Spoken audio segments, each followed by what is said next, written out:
मला अतिशय आनंद आहे की महाराष्ट्राच्या जनतेने आणि महाराष्ट्रासोबत विशेषतः विदर्भाने आणि नागपूर जिल्ह्याने आम्हाला प्रचंड आशीर्वाद दिलाय।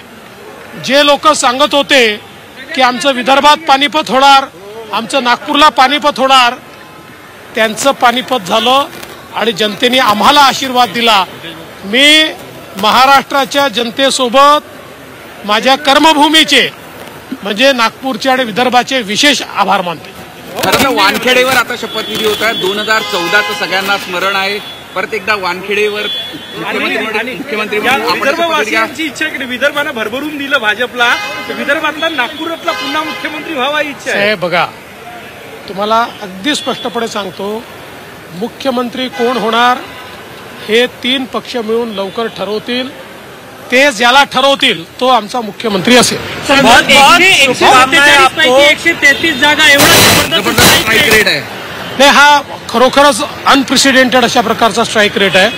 हे मी मगाशी देखील म्हटलं की असं म्हणतात की भगवान और जनता जब देती है तो छप्पर फाड़ के देती है, तसं छप्पर फाड़ के दिले। मतानं पुढे आहे, कसं बघताय याच्याकडे? मला असं वाटतं की एक प्रकारे लोकांनी हा इशारा दिला आणि महाविकास आघाडीला विशेषतः इशारा दिलाय।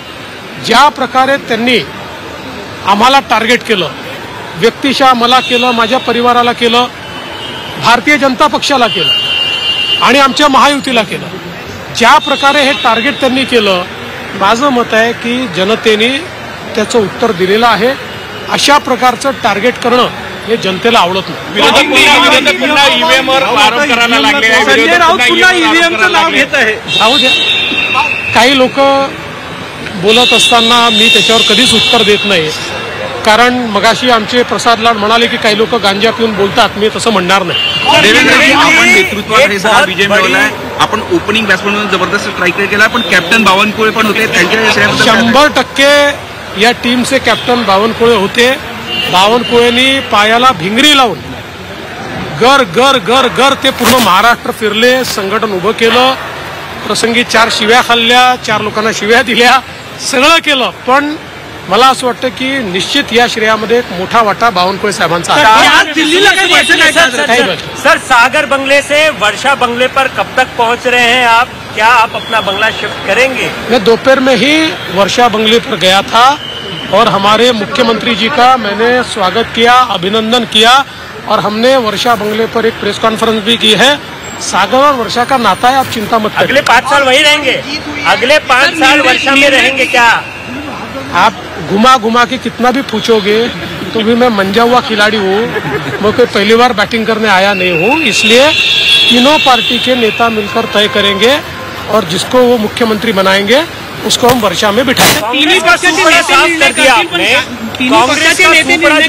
कार्यकर्त्यांच्या मनाची भावनेची पण किंमत केली जाईल त्या निर्णयात। हे असं आहे की शेवटी प्रत्येक पक्षाच्या कार्यकर्त्यांना स्वाभाविकपणे वाटतं की आपल्या पक्षाचा नेताच मुख्यमंत्री झाला पाहिजे, पण आपलं कोएलिशनचं गव्हर्नमेंट आहे, तिघं आपण एकत्रित आहोत, एकत्रितपणे आपण जिंकलेलो आहोत, त्यामुळे सगळ्यांनी मिसळून बसूनच हा निर्णय करायचा। कांग्रेस का सूत्रा साफ किया है, कई बड़े नेता जो है वो हार की कगार पर है, नाना पटोले पीछे चल रहे, बाला साहब तुरंत हार गए, कैसे ये सब किया, क्या स्ट्रेटेजी थी? देखिए, मैं एक बात बोलता हूँ कि जिस प्रकार से इन लोगों ने हमको सिंगल आउट करके टारगेट किया, जिस प्रकार से रोज मोदी जी के ऊपर भद्दी भद्दी बातें करना, भद्दी, ये सारी चीजें लोगों को पसंद नहीं आती। लोगों का मोदी जी पर विश्वास है, प्रेम है, लोगों ने हमारा काम देखा है। बीजेपी को जैसे सिंगल आउट किया, मुझे जैसे single out KIA, Modi ji को सिंगल आउट किया और रोज इतनी गालियां बकना, तो लोगों ने इसके रिएक्शन दिए। आरएसएस की कितनी अहम भूमिका रही इस? देखिए, मैं ऐसा कहूंगा कि राष्ट्रीय विचारों की जितनी संगठनाएं हैं, हमारी सबकी मातृ संगठना तो आरएसएस ही है, लेकिन राष्ट्रीय विचारों की जितनी संगठनाएं हैं उन सारी संगठनाओं ने ये जो एक नैरेटिव बिल्ड किया था, एनार्किस्ट इस प्रकार का अराजकता पूर्ण जो नैरेटिव था, उसको ब्रेक करने का काम उन्होंने किया। अतुल लिमे यांचं जे काम होतं ते जबरदस्त होतं आणि मोठ्या प्रमाणात वोटिंग पण नहीं, मुझे बहुत खुशी है, बार बार जनता मुझे आशीर्वाद दे रही है, मैं जनता का बहुत आभारी हूँ। शपथविधीला नागपुरातल्या मीडियाला घेऊन